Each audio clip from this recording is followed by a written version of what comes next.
And welcome to another national edition of the Armstrong Williams Show. You know, throughout now and the November elections and the primaries in between, we'll be featuring candidates who have the bravery and the love of this country, who are running for office, whether it's the Senate, the House, legislature, all across the country. Of course, you know, FCC demands that we invite both sides, and certainly Aaron Brock will be doing that, reaching out to both sides. But today, this kickoff this season of candidates, we're joined by Denny LaVé, who's a candidate for the United States Senate from Idaho, you know, at a time when voters are demanding clarity, accountability, and results from our nation's capital.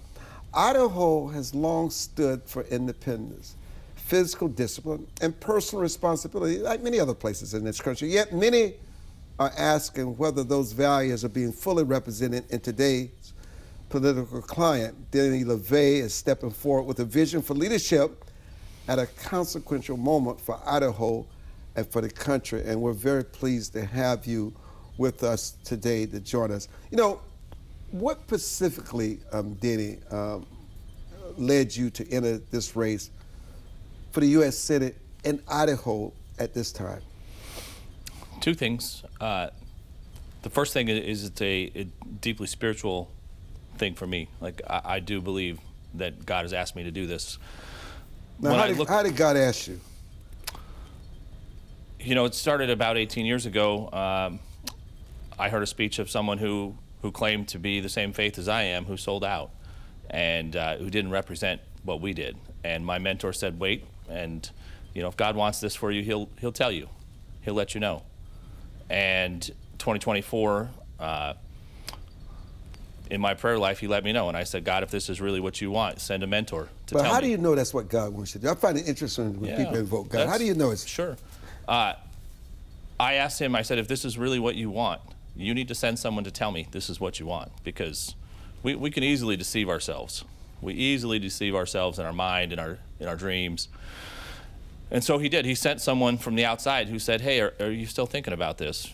And I said, yes. And he said, okay, now is the time.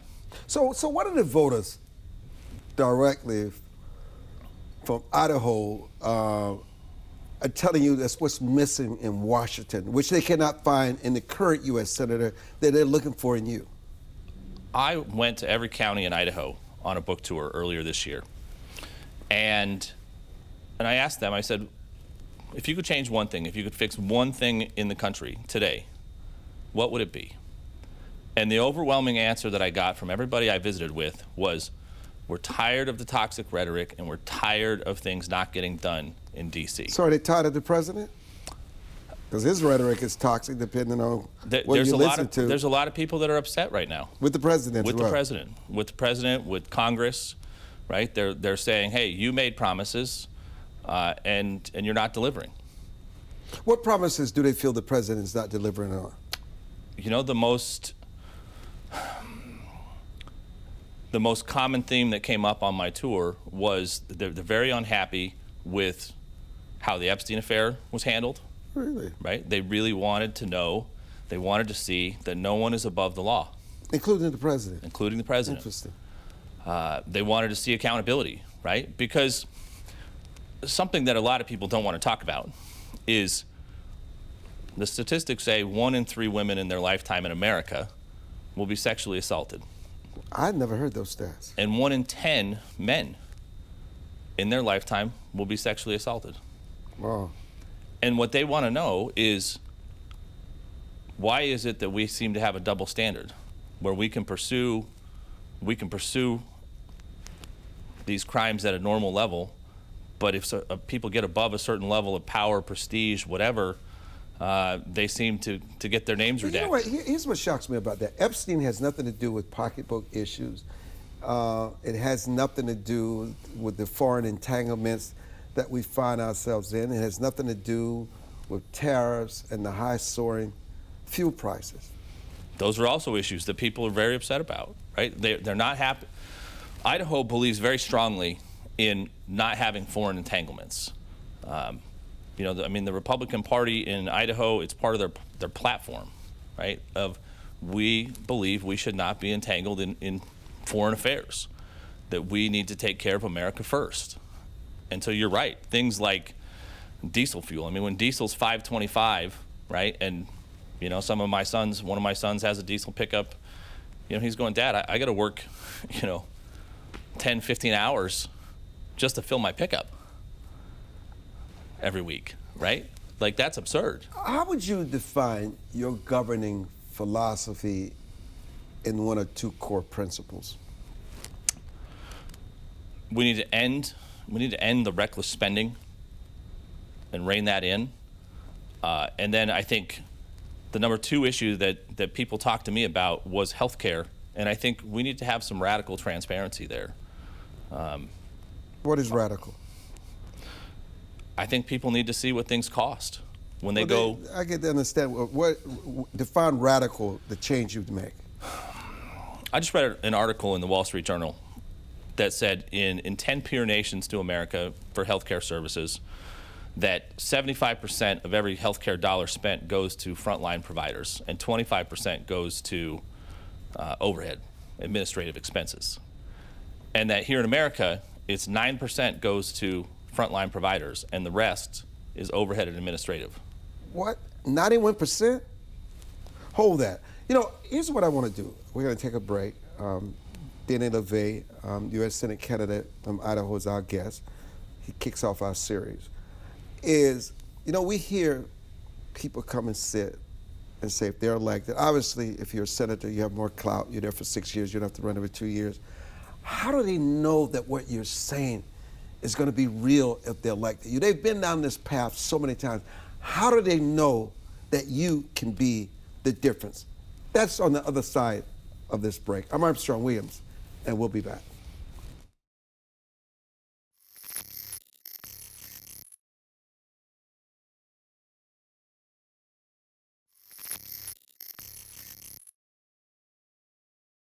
How do they know they will get a return on their investment if they oust an incumbent and vote you in, Denny LaVé?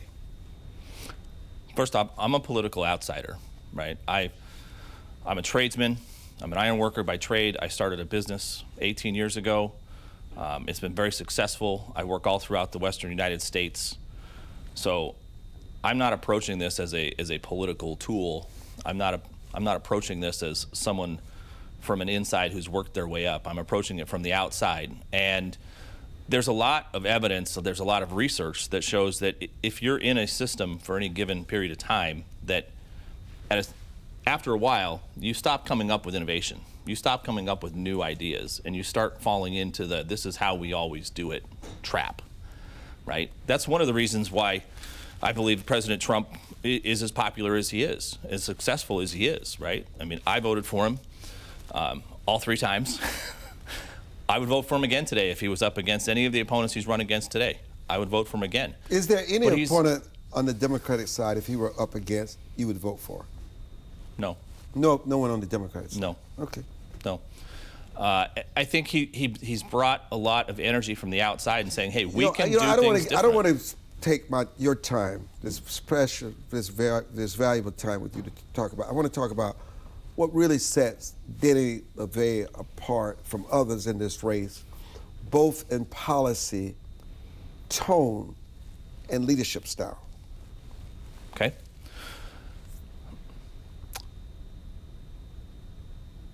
I have come from a background that I think is close to the everyday Idahoan, whether it's tribal members, whether it's Latin Mass Catholics, whether it's LDS members, whether it's Pocatello or Burley or Coeur d'Alene. You know, I've grown up and been through a lot of stuff and overcame a lot of stuff. I'm not coming from a place of institutional or generational wealth, right? I'm coming from this is the American dream, that you can work hard, that you can capitalize on opportunities, that you can succeed. And I think that's a mindset that really needs to re-permeate our government. You know, obviously there's a uniqueness to what you're sharing today. I'd be the first to admit that. But some would say Mr. LaVé, it's not always about policy and foreign entanglements. It's that Americans need to return to God, faith, because what's more impactful in the lives of the world today is this pervasive spiritual illness. I would agree with you. I would agree with you 100%. And I'm not going to say that I'm perfect, but I will say that I spend an awful lot of time in prayer and meditation, going to church and going to Mass every Sunday. And healing, healing comes from God, but it also helps if we see other people living examples of a good life, if we see other people striving for virtue, striving to do the right thing even when it doesn't seem to make sense, right? Even when it costs us something, to do the right thing. Speaking of that, it brings me back. I know, how many kids do you have? 6. Married to the same woman? Correct. Correct. Families continue to feel economic pressure. What immediate policies would you support to bring about relief to the lower rung, to the middle class? People are losing their way of life. I think our tax policy has to continue to support families and help families, whether that's through an increase in earned income credits, child tax credits.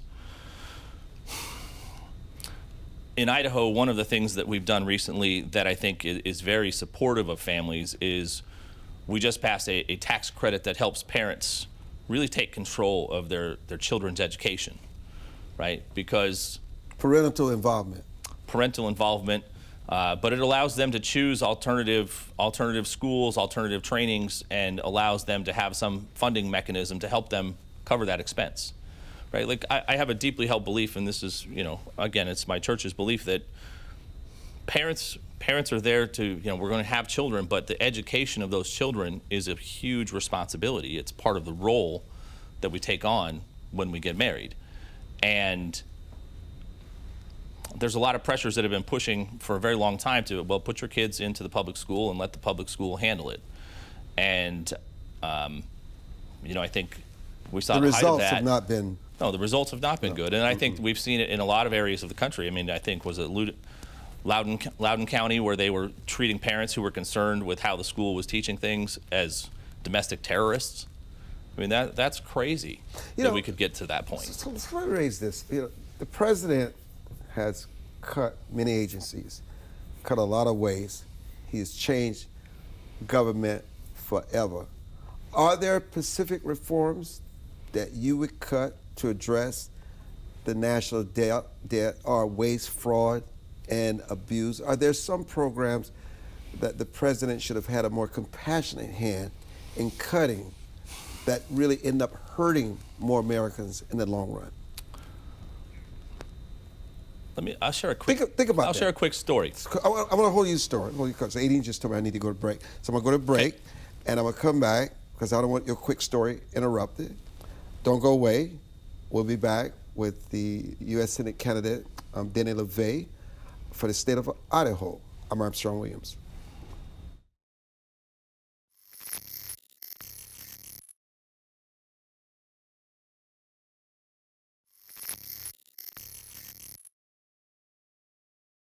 Are you enjoying this discussion? Hope you are. Welcome back. Denny LaVé is our guest, and he's about to tell the story. It would have been it was last year. It's 2025. I went to a clinic, an urgent care / ER standalone facility owned by a private equity firm. And it happens to be 5 minutes from my office, and I thought, okay, I'll go. Convenient, mm-hmm. Right? And again, it was good reputation. Good reputation. I was there to get checked out for pneumonia mm-hmm. because one of my workers at work had come down with it, and I was starting to feel symptoms. So I thought, okay, I'll go. Well, long story short, they did a great job. They gave me a pill and a prescription. And bill. And then the bill came in. The bill came. Oh, the bill came. The bill came in for $125,000. What?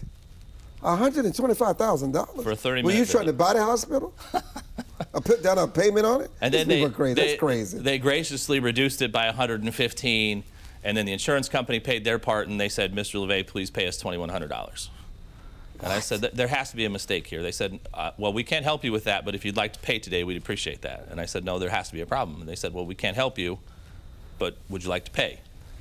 And so then I looked up, well, what are my rights? This was not a normal visit. They didn't quote anything ahead of time, so you do have some rights. I got an itemized bill. I found the error in the bill, and then I submitted that back to them and said, hey, here's the error. And they said, we can't help you. Would you like to pay? And I said, no, there's an error in the bill, and they ignored it. And until I threatened to turn them into the state insurance board, they didn't address it. And then once I said that, I immediately got a phone call from their office saying, oh, we'll absolutely review this. We're sure there's an error. Sure enough, there was an error. What had happened was that they gave me a 500 milligram azithromycin tablet. They charged for 500 tablets on the bill. That azithromycin tablet, it costs 6 cents in raw ingredients, 10 cents to put it into a tablet. Somehow it takes $1.90 to get it on a shelf. And they charge $244 for that tablet. So many stories you hear similar. And so when I think about, your question to me was, are there programs that need to be addressed or things that need to be changed? And I look at that $244 for a 10-cent tablet, and I think, it's criminal. That's criminal. Oh, it is. It's criminal.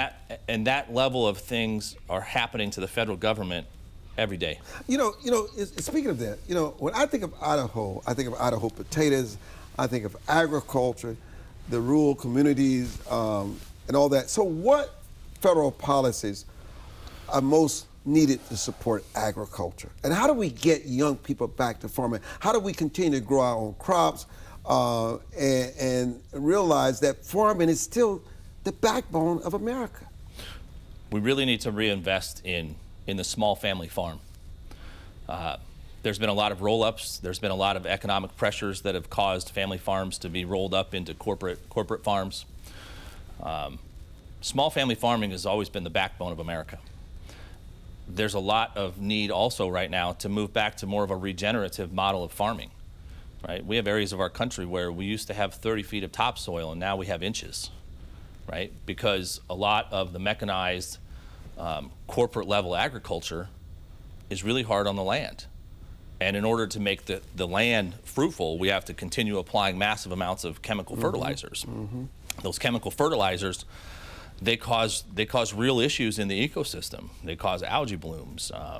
There's periods in parts of the country when, I don't know if it's still the case, but when my mom was growing up in Iowa, like in the springtime, you didn't go play in the water in the rivers because they were toxic, yeah.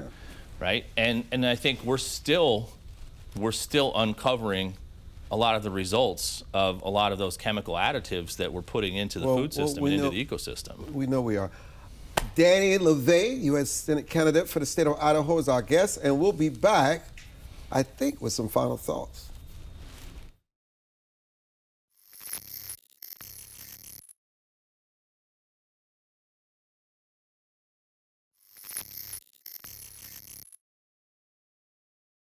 And welcome back. What does a realistic, enforceable border policy look like for you? And also, where do you draw the line between federal power and state control, particularly in healthcare and education? We'll work backwards. From education, the first and foremost is that education is a responsibility and the choice should be with the parents. The state has a role in providing public education facilities that they need to work along with the parents, not against the parents, to educate the children. The federal government has an interest in making sure that the states are doing their job correctly, because we all rise and fall together. We are one nation under God. When it comes to the border, we do need a very secure border, but we also need to make sure that we're not stopping our native population from crossing, that we're recognizing the sovereignty of tribal nations. we need to recognize that that these are human beings, that we do need to treat them with dignity and respect.